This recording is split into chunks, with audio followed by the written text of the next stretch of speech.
I discovered a pregnancy test in my boyfriend's bag while searching for his charger. I wasn't pregnant.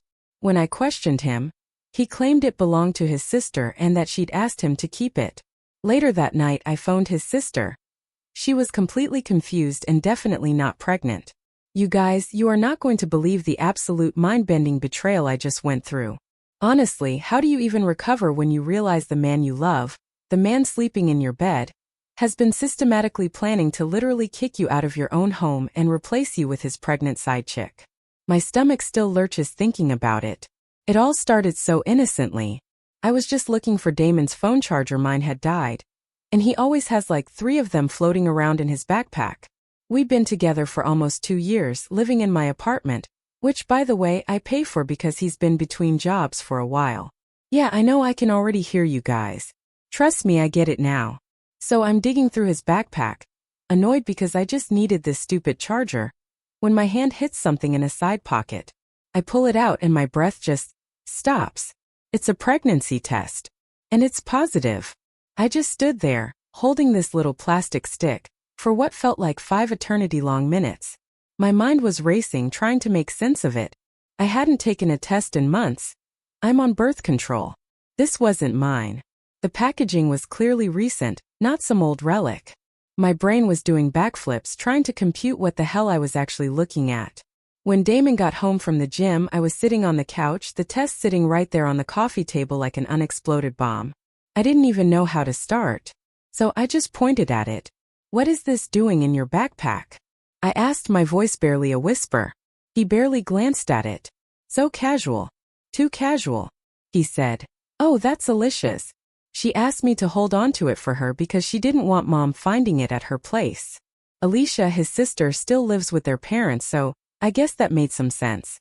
But then again, why would she give it to him to hold instead of just, throwing it away literally anywhere else? He acted like it was the most obvious explanation in the world. Said Alicia had been scared, took the test at work, then asked him to keep it until she figured out what to do. I asked him why she wouldn't just toss it in a public bathroom trash can. He got defensive. "You're making a big deal out of nothing. My sister trusts me." The way he said it, he made me feel like I was being paranoid for even questioning it. But here's the thing. Something just felt off. You know that gut feeling? When someone's lying but you can't quite put your finger on why. Damon kept saying I was overreacting, that it was just his sister being careful. And then he just changed the subject. "What are we having for dinner?" Just moved right past it like we'd been discussing the weather. That night, after he went to take a shower, I waited. My hands were actually shaking when I dialed Alicia's number. Part of me felt crazy for not just believing him, but I had to know. When she picked up, I tried to sound casual, asked how she was doing, made small talk. Then I just blurted it out. "Hey, I found something of yours that Damon was holding on to. And I just wanted to make sure you're okay." She had no idea what I was talking about. None. I could hear the genuine confusion in her voice. So I told her about the pregnancy test. There was this long drawn-out silence. Then she said very clearly she was definitely not pregnant, hadn't taken any test, and had no clue why her brother would say that. She even laughed a little, like she thought maybe it was some weird joke. "I've been single for like 6 months, she said. Definitely haven't needed to take any pregnancy tests. I mumbled a thank you and hung up before she could ask more questions. I needed to think. Damon was still in the shower and I was sitting there reeling. He had just lied straight to my face, with the most believable story, and I'd almost fallen for it. When he got out, I didn't say anything. I acted completely normal the rest of the night because I honestly didn't know what else to do. My mind was racing, but I needed to figure out what was actually going on before I confronted him again. Something was seriously wrong, and I was not about to let him gaslight me into thinking I was crazy. The next day, while he was out, I went through his phone records on our shared account. Yeah, I know some people will say that's a privacy violation, but honestly at that point I didn't care. I needed answers, and he'd already proven he'd lied to me. What I found, it made me physically nauseous. There were hundreds of calls to one number I didn't recognize. Like multiple times a day, every single day going back months. Long calls too. 20 minutes, 30 minutes, hour-long conversations. Late at night after I'd gone to bed. During his lunch breaks. Times when he'd told me he was out with his friend Martin. But apparently he was on the phone instead. I sat there, staring at these records for probably 20 minutes, my brain trying to catch up with what I was seeing. This wasn't just some random number he'd called a few times. This was constant, ongoing daily communication with someone I knew nothing about. And he'd never once mentioned whoever this was. I grabbed my phone before I could talk myself out of it and called the number. My heart was pounding so hard I could hear it in my ears. It rang 3 times. Then a woman answered. Young sounding, maybe mid-20s. All bright and happy. Baby, did you tell her yet? Click. I hung up immediately. Just pressed end call and sat there staring at my phone. Baby, she called him. Baby. And did you tell her yet? Tell me what exactly? I tried to call back like 5 seconds later because I needed to know who this was and what the hell was going on. But it went straight to voicemail. Generic voicemail, no name. I called again. Voicemail again. Voicemail. She'd either turned her phone off or blocked my number after seeing it call back. So now I'm sitting here writing this because I literally cannot sleep. I have a positive pregnancy test that belongs to someone, a girlfriend who calls my boyfriend baby, and hundreds of phone calls I knew nothing about. And Damon is asleep in our bed, well, my bed in my apartment, like nothing is wrong. I know what you're all thinking. I know what this looks like. But I need to be sure before I do anything because once I go there, there's no coming back. Tomorrow, I'm calling a private investigator that my coworker Naomi recommended when she went through something similar last year. I need to know exactly what I'm dealing with here before I confront him again, because clearly, just asking him gets me absolutely nowhere except more lies. I'll update once I know more. Right now, I'm just trying to keep it together and act normal until I have all the facts. Wish me luck because I have a feeling I'm going to need it. Update. Okay, so I hired the PI and holy cow, you guys were right about everything. Every single red flag you called out in the comments was correct, and it's somehow even worse than I thought. First off, shout out to everyone who told me to screenshot the phone records before he could delete anything. I did that immediately and I'm so glad because 2 days later I checked again, and suddenly that number had way fewer calls showing. Classic. The PI I hired is this amazing woman named Sally, not her real name for privacy of course, who Naomi used last year. We met at this diner near my work on Thursday afternoon, and I showed her everything, the pregnancy test, the screenshots of the phone records, the timeline of when he started acting different. She didn't even seem surprised. Just nodded and said she'd seen this exact scenario at least a dozen times this year alone. That should have made me feel better. But it actually made me feel worse because apparently I'm just another clueless girlfriend who didn't see the obvious. Sally told me she'd need about a week or 2 to get me solid information, and that I should act completely normal in the meantime. So that's what I did. I went to work, came home, made dinner, watched TV with Damon like everything was fine. The hardest part was when he'd kiss me or tell me he loved me, and I had to just smile and act like my entire world wasn't falling apart. He had no idea I was onto him. None.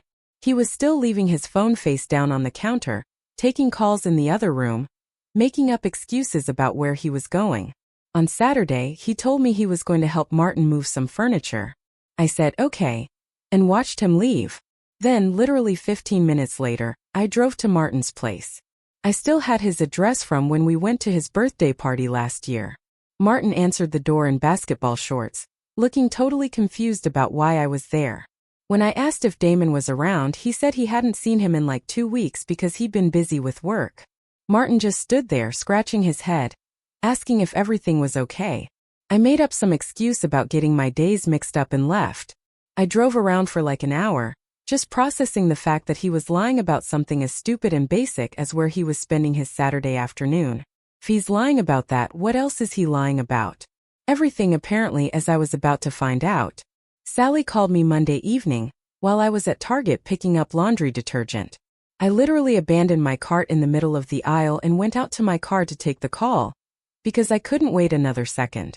She told me she had information and we should meet in person. I drove straight to her office, which is in this strip mall next to a tax place and a nail salon. What she told me made me want to throw up right there in her office. The woman's name is Kay. She's 24.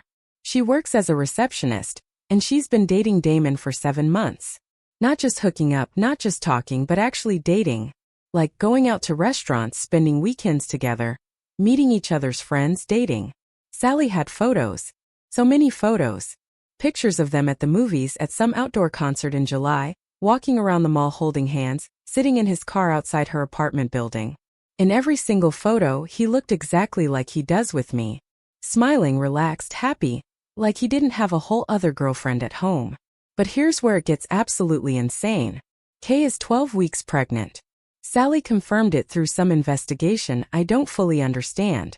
12 weeks means she got pregnant in like August. Right around the time Damon and I went to my cousin's wedding, and he told me he couldn't wait to start our future together. I asked Sally how she could be sure the baby was his. She showed me more photos. Pictures of Kay holding up ultrasound images while Damon kissed her cheek. Pictures of them looking at baby stuff in Target. A screenshot from Kay's Instagram story from 3 weeks ago, showing a pair of tiny baby shoes with a caption about, "Can't wait to meet you, baby girl." And Damon had commented with heart emojis. I literally could not speak for like 5 minutes. Sally just sat there letting me process, while I stared at these photos of my boyfriend living an entire second life. She told me there was more, and honestly I didn't think I could handle more, but I needed to know everything. Damon had been telling Kay that he was living with a roommate. Me. His girlfriend of 2 years, he downgraded to roommate status. And that the living situation was temporary until he could afford his own place. He told her that they were moving in together next month, that he'd already talked to his roommate about moving out, and everything was set. My apartment. The apartment that I pay for. He was planning to kick me out and move his pregnant girlfriend into my home. Sally had followed them to this Italian restaurant last Thursday and sat 2 tables away. She recorded audio on her phone, which is legal in our state as long as you're in a public place. And she played parts of it for me. I could hear Damon's voice clear as day, talking about paint colors for a nursery. Soft yellow or mint green. What did Kay think? And Kay was going on about where the crib should go. Maybe against the wall with a window so the baby could have natural light in the mornings. Then Damon told her the second bedroom was currently being used as an office, but it would be completely cleared out by the time she moved in. That his roommate was already looking for other places, and everything was on track for next month. They were planning to turn my home office into a baby room, and he was sitting there in some nice restaurant discussing it like it was already a done deal. Sally had more recordings too. Them at Target walking through the baby section talking about what they needed to buy first. Him at Home Depot with her, looking at paint samples and discussing whether they should do an accent wall. Multiple conversations over multiple days. All about moving her into my apartment and setting up their life in my space. I asked Sally how he thought he was going to pull this off. She told me she'd overheard them having coffee at the Starbucks near Kay's work 3 days ago. Sally had been sitting right behind them with her laptop, pretending to work, and recording the whole conversation. According to what she captured, Damon had laid out his entire plan to Kay. He was going to tell me that his aunt was sick and needed to move in for medical care. He'd ask me to move out temporarily to give them space, and then just never let me move back in. Kay had actually laughed and asked what if I said no, and Damon told her not to worry. He'd make it sound like such an emergency that I'd feel like a terrible person if I didn't help out. Once I was gone and had broken the lease to move somewhere else, they'd just stay, and I'd be the one stuck paying the penalties. Sally played me that part of the recording. I heard Kay ask if he felt bad about lying to me like that. And Damon said something about how I'd be fine, that I made good money and could easily find another place. Like my feelings, my home didn't even matter. Just logistics to work around. This wasn't just cheating. This wasn't even just being a crappy boyfriend. This was deliberate, strategic, long-term manipulation to steal my entire life and give it to someone else. He'd thought through every detail, every lie, every step of how to remove me from my own apartment. I asked Sally if she was absolutely sure about all of this, and she laid out even more evidence. Photos of him coming out of maternity stores carrying shopping bags. Multiple shots of him at Babies R Us loading a cart with baby stuff. Pictures of him and Kay at restaurants I recognized, the same places he'd told me he'd gone to alone or with Martin. She tracked his car too, documenting everywhere he went. Timestamps showing his car parked at Kay's apartment complex when he'd texted me saying he was at the gym. His car at that restaurant on nights he told me he was helping Martin with something. She even had photos of them at the mall together looking at cribs. Him at Target alone, buying what looked like maternity vitamins based on the store section he was in.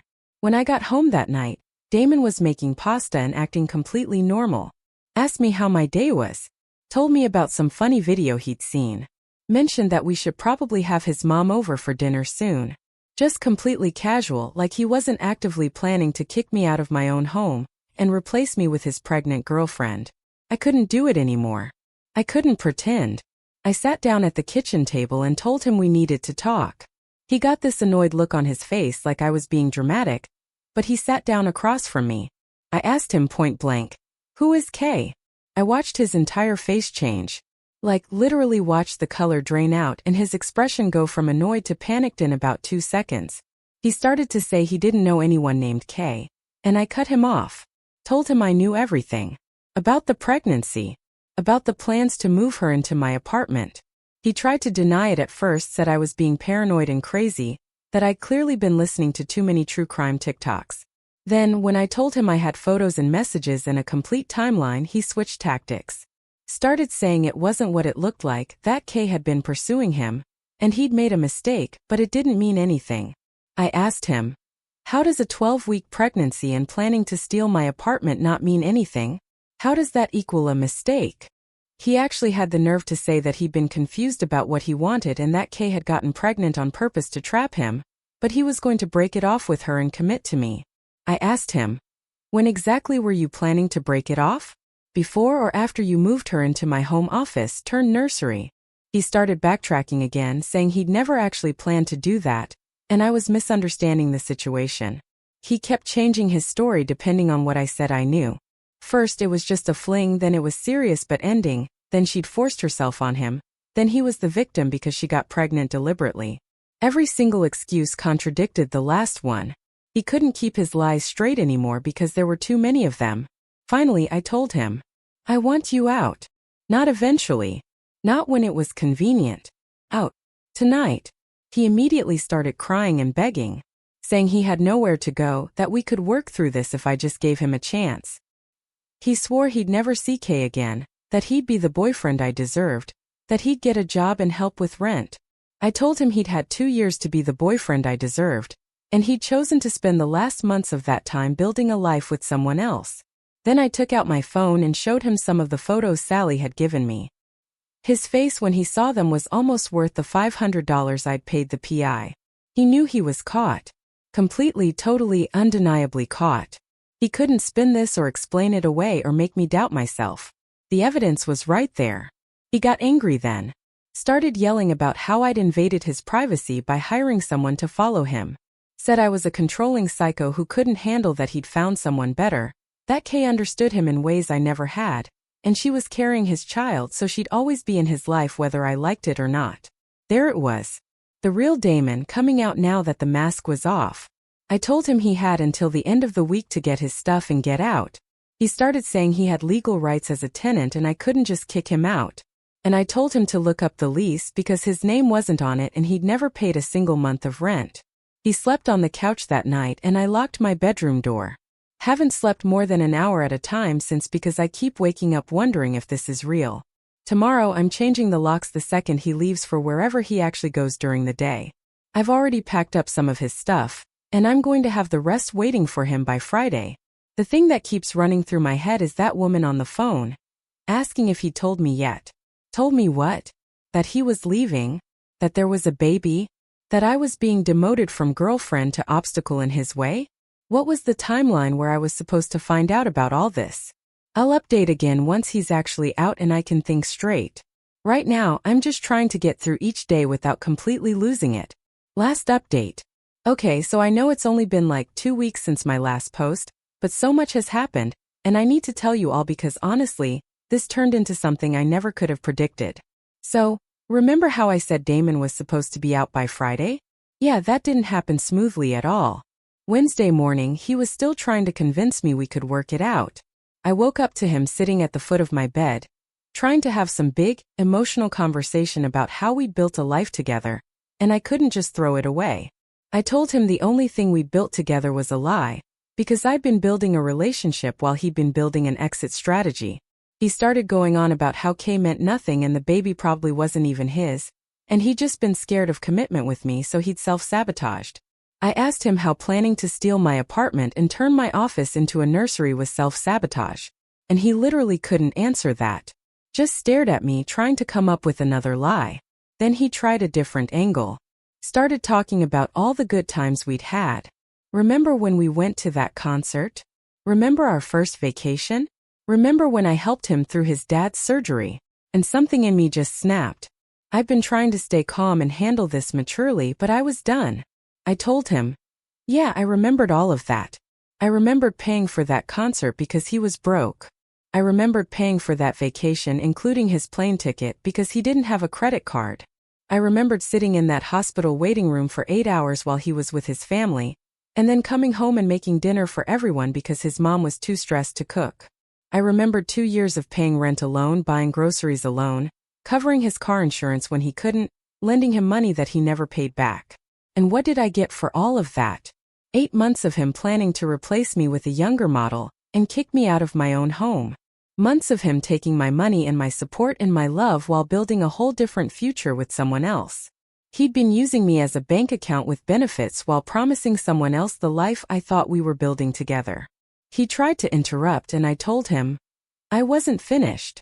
I asked him if Kay knew he was broke, if she knew he hadn't had a real job in over a year, if she knew that the apartment he was planning to move her into was mine, not his, if she knew he'd been sleeping in my bed every night while calling her baby on the phone. Did she know any of the truth?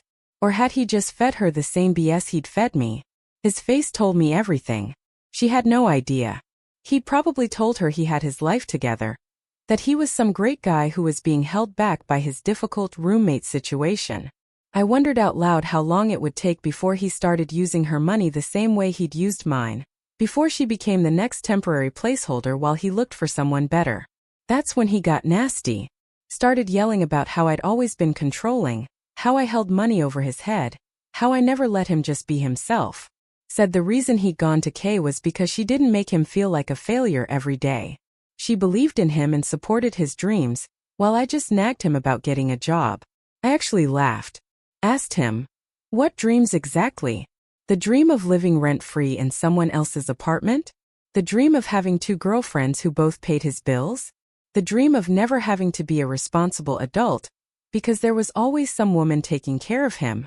He called me a bunch of names I'm not going to repeat here, and I told him he had until 6 p.m. Thursday to get every single thing he owned out of my apartment, or I was changing the locks and putting it all on the curb. He said I was being unreasonable. I told him, unreasonable was planning to make someone homeless in their own apartment so you could move in your pregnant side piece. Thursday was absolute chaos. His mom called me at work, asking what was going on because Damon had told her I'd kicked him out for no reason. I told her to ask her son about Kay and the baby, and there was dead silence on the line. Then she started saying, boys make mistakes and surely we could work through this. I told her I wasn't interested in raising her adult son anymore. She could do that herself. She got huffy and said I was being cruel and punishing him for being human. I asked her if she'd be saying the same thing if he'd done this to Alicia instead of to me. If some guy had lived off Alicia's money for 2 years while planning to kick her out and move in his pregnant girlfriend, would she be telling her daughter to forgive him? She hung up on me.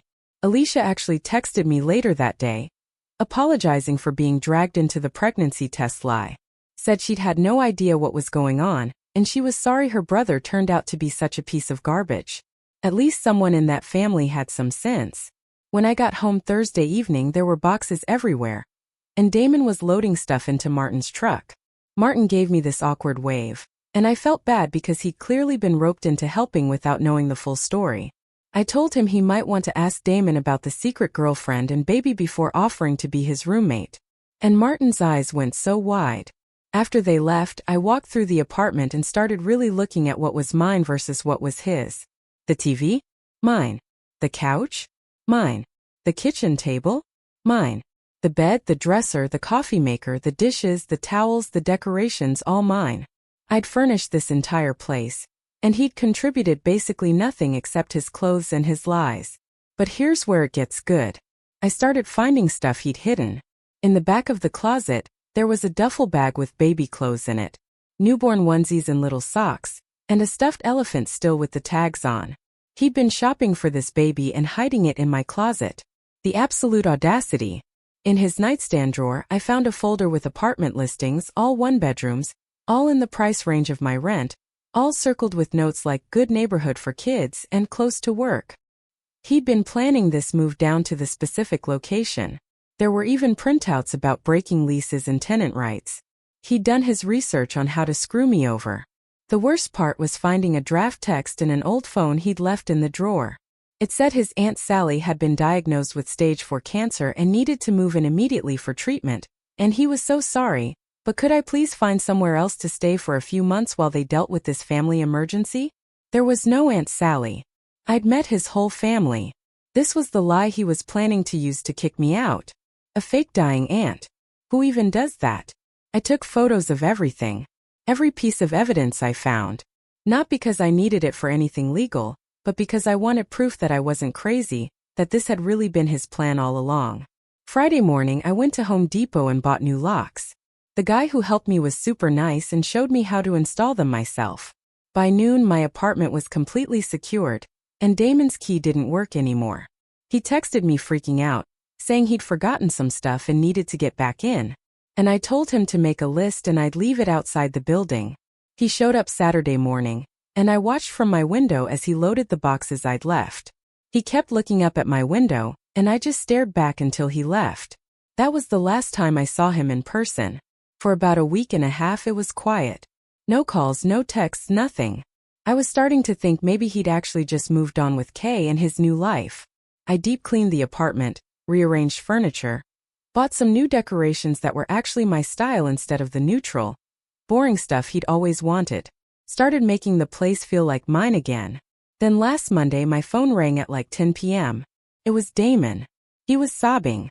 At first I thought maybe someone had died or something serious had happened. Then I started making out the words. Kay had left him. Just straight up left. Took the money he'd been saving, which I'm guessing was actually money he'd borrowed from someone because he sure didn't have any savings when he was living with me, and disappeared. Blocked him on everything. He couldn't find her, couldn't contact her, had no idea where she'd gone. And the baby? He had no way of knowing if she was even keeping it, or if it was really his or anything. And now he couldn't afford rent on the place he'd moved into. He'd signed a lease thinking Kay would be splitting costs, but she was gone and he was stuck with a full month's rent he couldn't pay. He'd already gotten a notice from the landlord. He was going to be evicted. He was calling to ask if I would take him back. If he could move back in just temporarily until he got back on his feet. He swore he'd get a job this time. He'd pay me back for everything. He'd be a better boyfriend. He just needed help this one time. I let him finish his whole spiel. Let him cry and beg and make all his promises. Then I asked him if he remembered what he'd said to me during our last fight, when he told me Kay understood him better than I ever had. He tried to say he'd been angry and hadn't meant it, but I cut him off. Told him I'd actually thought about that a lot over the past 2 weeks. And I'd realized he was right. Kay did understand him better than I did. She understood that he was a user and a liar, and she got out before she got stuck supporting him forever like I had been. She understood his value perfectly, which was 0, and acted accordingly. I told him he could call his mom, since she'd been so understanding about his mistakes. Or maybe Martin would. Let him couch surf. Or maybe he should have thought about this before he spent months planning to make me homeless while living off my money. Then he tried to get angry, saying I owed him something after everything we'd been through. I asked him, "What exactly do I owe you? More rent money? More grocery money? More car insurance payments? Should I Venmo him for all the emotional labor I'd wasted on him, too?" He actually had the audacity to say that he'd been a good boyfriend and I was being unfair, that living with him hadn't been that bad, and I was acting like he'd been some kind of monster. I reminded him about the fake dying aunt plan and asked him to explain how that wasn't monstrous. He went quiet. Then he switched back to begging. Said he'd made mistakes but everyone deserves a second chance. That he'd learned his lesson and he'd never do anything like this again. That he loved me and wanted to make things right. I told him he'd had 2 years' worth of chances, and he'd used every single one to lie to my face. That his idea of making things right was getting caught and facing consequences. and that him saying he loved me while trying to move his pregnant girlfriend into my apartment was genuinely insulting to anyone who's ever actually been in love. I told him that he told me during our fight that I was temporary and Kay was his future. Well, congratulations, I said. His future had arrived, and it turned out it sucked. That's what happens when you build your life on lies and using people. Eventually, everyone figures out what you are and leaves. He tried to say something else, but I hung up. He called back immediately, and I declined it. He called 6 more times that night. I blocked his number. He sent me a friend request on Facebook from a new account, and I blocked that. Tried to DM me on Instagram, and I blocked that. Yesterday, his mom called again. I almost didn't answer, but I was curious what she'd have to say now. She started off all nice, asking how I was doing, and I immediately knew she wanted something. Sure enough, she asked if Damon could stay with me just for a little while until he figured things out. I asked her why she couldn't let him stay with her, and she said something about not having space and boundaries and him needing to be independent. So basically, she didn't want to deal with him either but thought I should. I told her no, and she got upset. Started saying I was being vindictive and holding a grudge and that this was affecting his mental health. I told her that her son had affected my mental health by making me doubt my own reality for months while he lived a double life. That he'd affected my financial health by living off me like a parasite for 2 years. And that if she was so worried about him, she could open up her own home to him instead of trying to guilt me into taking him back. She said some things about me being cold-hearted and not understanding what family means. And I reminded her that I wasn't family. Her son had made that clear when he decided I was just a temporary stop on his way to a better life. Then I hung up and blocked her number too. Someone in the comments on my first post said that the trash took itself out. And honestly, that's exactly what happened. Kay did me a favor by showing him exactly how it feels to be used and abandoned. And now he gets to figure out how to be an adult without a woman bankrolling his entire existence. I'm done with updates after this because honestly there's nothing left to update about. Damon is my past, and I'm focused on my future. A future where I'm not anyone's temporary stop or convenient resource. Where I'm actually valued instead of used. You all helped me realize I deserved so much better than what I was accepting. Have you ever faced such elaborate deception? How did you pick up the pieces and move on? I really want to hear your stories and thoughts in the comments below.